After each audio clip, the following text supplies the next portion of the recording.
بسم اللہ الرحمن الرحیم۔ السلام علیکم۔ آج ہم بے 3 منتخب احادیث کا ترجمہ و تشریح احادیث نمبر 11 سے لے کر 15 تک کے مختصر سوالات کے بارے میں پڑھیں گے۔ اگر آپ میرے چینل پر نئے ہیں تو اسے زیادہ سے زیادہ سبسکرائب کیجئے، لائک کیجئے، شیئر کیجئے۔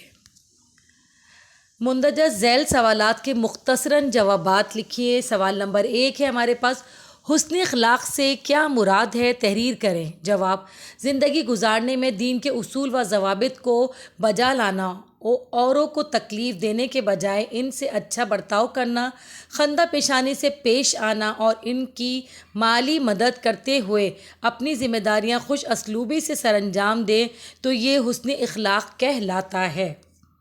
سوال نمبر 2، اچھے انسان کی کیا علامات ہیں؟ تحریر کریں۔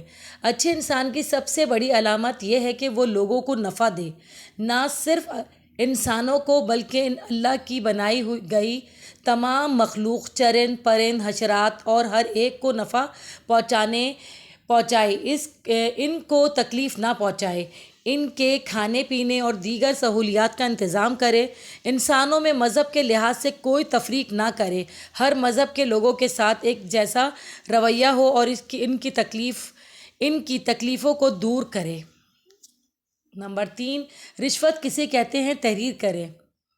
ہر وہ رقم یا تحائف جس کے ذریعے کسی کا حق مارا جائے یا وہ رقم کسی ظلم کے عوض لی جائے اور ناجائز کام کیا جائے وغیرہ رشوت کہلاتی ہے۔ رشوت لینے والا اور دینے والا دونوں کبیرہ گناہ کا ارتکاب کرتے ہیں۔ میں ایسے ان سوالوں کے تقریباً جوابات لانگ کوشچن کے اندر یعنی کہ بیانیہ میں بھی دے چکی ہوں۔ اس کے بعد آ جاتے ہیں اس کی خالی جگہ کی طرف۔ ہمیں مندرجہ ذیل میں درست جواب پہ نشان لگائیں۔ حدیث میں جو انسانوں کو زیادہ نفع پہنچائے اس کو کیا کہا جاتا ہے؟ حدیث میں ان کو خیر الناس یعنی نفع پہنچانے والے کہا جاتا ہے۔ حدیث میں لعنت کا مستحق قرار دیا گیا ہے، رشوت لینے والے کو لعنت کا مستحق قرار دیا گیا ہے۔ حدیث میں اوپر والے ہاتھ کو بہتر کہا گیا ہے، نیچے والے ہاتھ کے اوپر والے ہاتھ کو بہتر کہا گیا ہے۔ یعنی اوپر والا ہاتھ کون سا ہوتا ہے؟ دینے والا ہاتھ۔ نیچے والا ہاتھ یعنی لینے والا ہاتھ، اس کو بہتر قرار دیا گیا ہے۔